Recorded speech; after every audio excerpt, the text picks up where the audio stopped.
solutions. This is what was sent to us by the consultant. This is exactly backwards, which is what makes it especially interesting to you. So the flow here goes, what just happened? So the flow goes from the top to the bottom. This is shipping. And you can see they made exactly the wrong use of the diagonals. Isn't that curious? But they were going to use those diagonals, so I was so proud. All right, so I'm going to do, all right, so I mentioned earlier this need, that's it for aisle design. And I can help you, just write to me if you want materials, and I'm happy to help with that. And there are papers that you can get on this as well. So this is a question of how wide should the aisles be, which is an important design question, because two-way aisles enable me greater flexibility in travel, and actually I can pass a worker who might be making a pick, but it consumes more space. Again, there's a space versus time trade-off, and that's really the fundamental issue with storage systems design. Right? So you can talk a little bit about the fundamentals, and then I just want to point out this is from a paper, and I'd just like to talk through the insight behind this result. Basically what this says is, this is the probability of making a pick at a location in an aisle. And we're two workers, you're in front of me, and we're walking down this aisle. What's the probability, and it's narrow, so I can't pass you. What's the probability you're going to block me?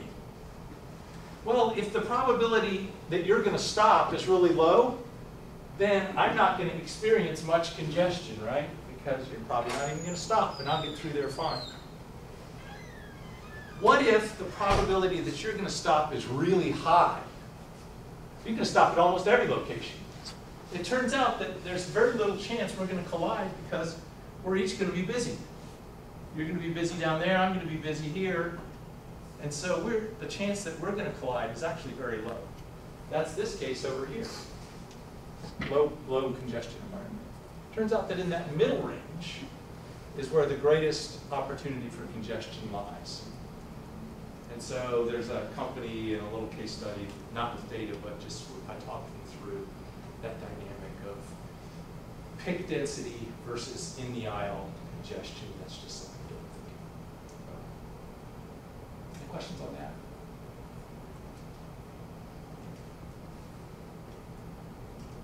I'm going to blow through this in an amazing. This will put you to sleep. If I go through this.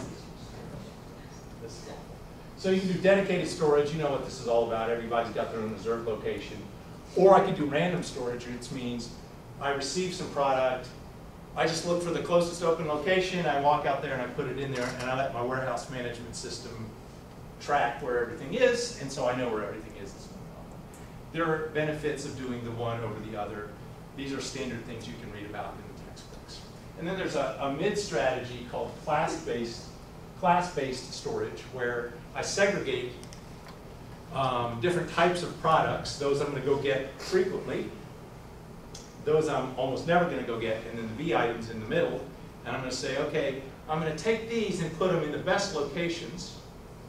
But within that group of A items, I'm going to distribute them randomly. And that gets me a space savings. So I segregate by class, and then I store randomly within class. That's what class-based storage is all about. Again, this is something you should include in either graduate or undergraduate course. Depending on your students, you may not need to do it at the undergrad or the graduate level. All right, now I'm going to do this very quickly because this is all in John Bartholdi and Steve Hackman's book called Warehouse Science. And they have, how many of you have seen their website, warehousescience.com? Okay, 3 or 4 of you, good. It's a marvelous website. It's very popular with students because the price is right. The price is absolutely right. Because it's free. It is absolutely free. Oh, you know what? I never got that thing working. What do I get to? What happened?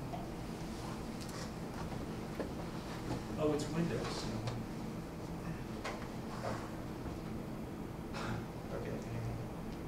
We can do it.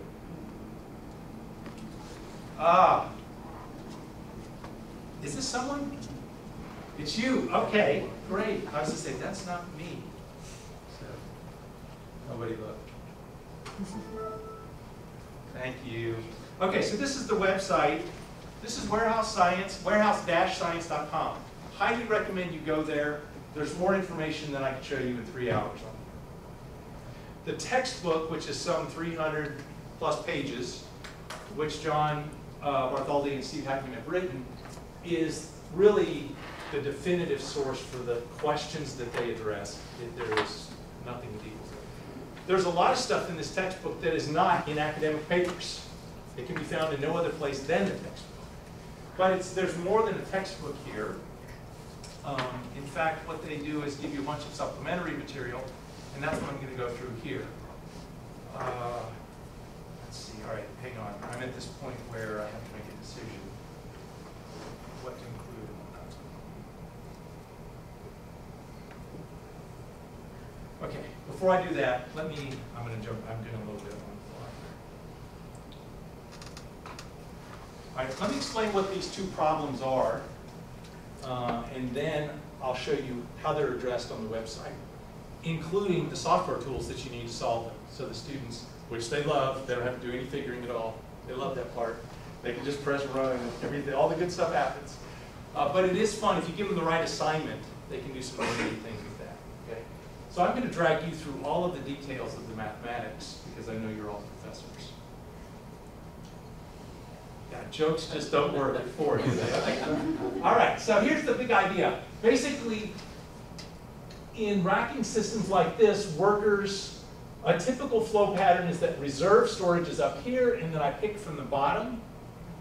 And when I picked all of the cartons off of a pallet there, then I'll drop a pallet down to replenish. And so there's this flow of reserve area to a forward picking area problem. Okay? Let me go, I've got these out of order. This is basically the way it works. I've got a reserve or bulk area, that's pallets. And then I have a fast pick area where I'm going to pick individual cartons off of those pallets. In some cases, that's just on that bottom level. I'm going to do it just right by walking through. I'm going to show you a flow rack problem in a minute. That's different. But the flows are the same. I can actually pick from reserve. That's what this area is all about.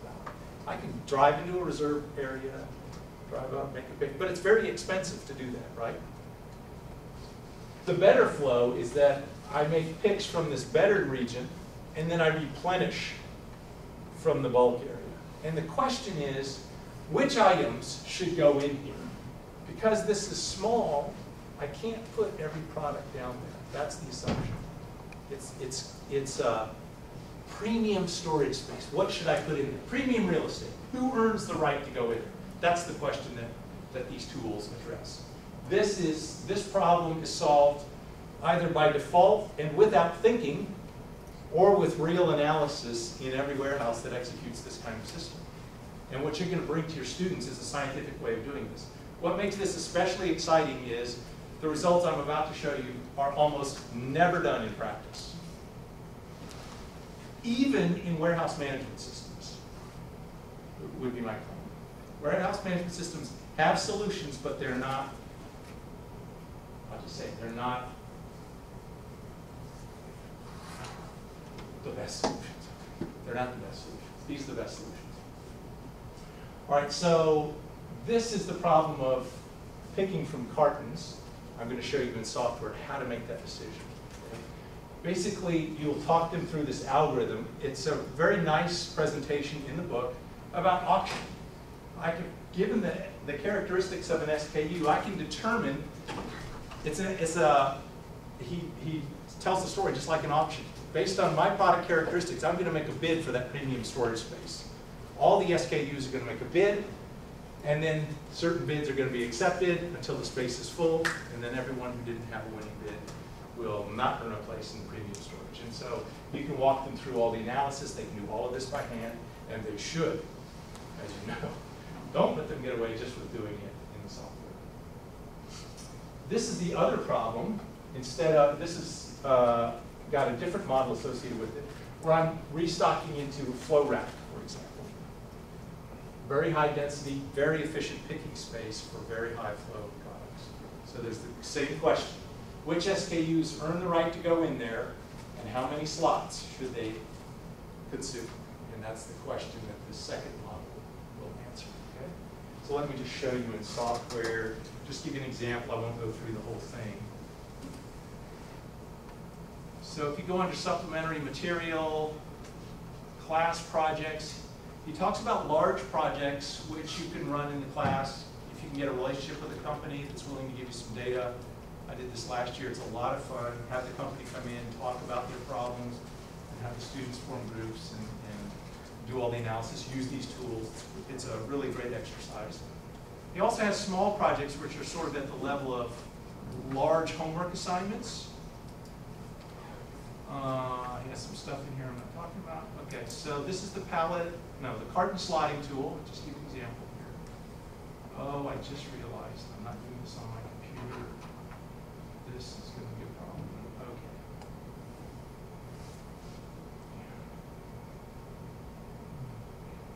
If that's the computer that's here, I'm not sure it's going to work and software because they're on the engineering network probably.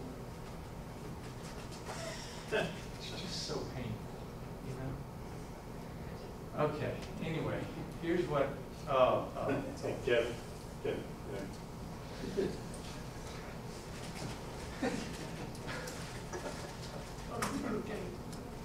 all right, let me think if I can get this.